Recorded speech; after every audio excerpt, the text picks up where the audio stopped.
Abatuuze b'oku kyalo Malindi esangwe mu disitulikiti ey'Ebuyikwe bakedde ku kkolero lya yogi okufuna obujjanjabi obw'obwereere. Enteekateeka enewomeddwamu omutwe abakulu ba kampuni eno okujaguliza wamu ameefuga g'eggwanga n'abakozi ko n'abatuuze nga bayita mu kutumbula ebyobulamu. Nga Uganda bweri nti ejaguza ameefuga gaayo, ffe nga Yogi Group of Companies twasazeewo tuddize abatuuze baffe abawangaalira wamu ne kampani zaffe nga tubajjanjaba. Okusinziira ku Elizabeth Mbeyiza akulira abakozi mu kkolero lino, ekigendererwa kulaba nga abakozi baabwe balamu n'abantu be bawangaaliramu. Kubanga abakozi baffe babeera mu community y'emu.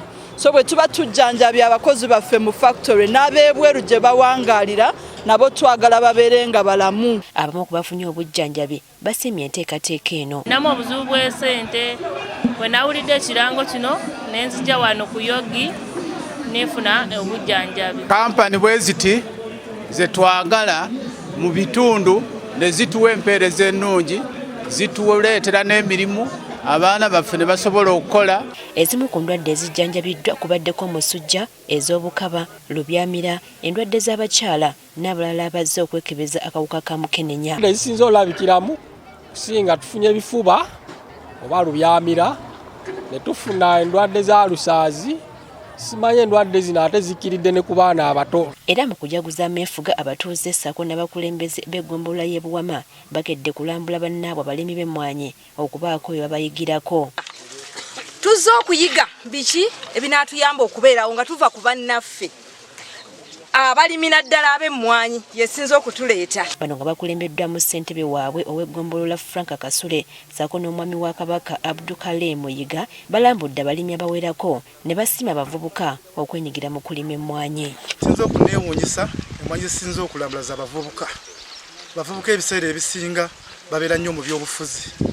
Naye okuva Katikkiro bwe yabuulira abavubuka tukole, era abavubuka omulamwa bagukwatira ddala. Abamu ku balambuddwa baliko ebisoomoozo bye banokoddeyo okubadde akawuka, omusana, era ne basaba gavumenti okubakwasizaako naddala ku kyakawuka akabatawaanya. Kyensaba bwabaawo obusobozi obusobola otukwatirako ne twongera amaanyi mu mmwanyi zaffe zino, kubanga abavubuka abamu kuba kati wano abantu abamu bagufudde omusomo ku mmwanyi zange zinetandikidde asiina buyambi bwonna.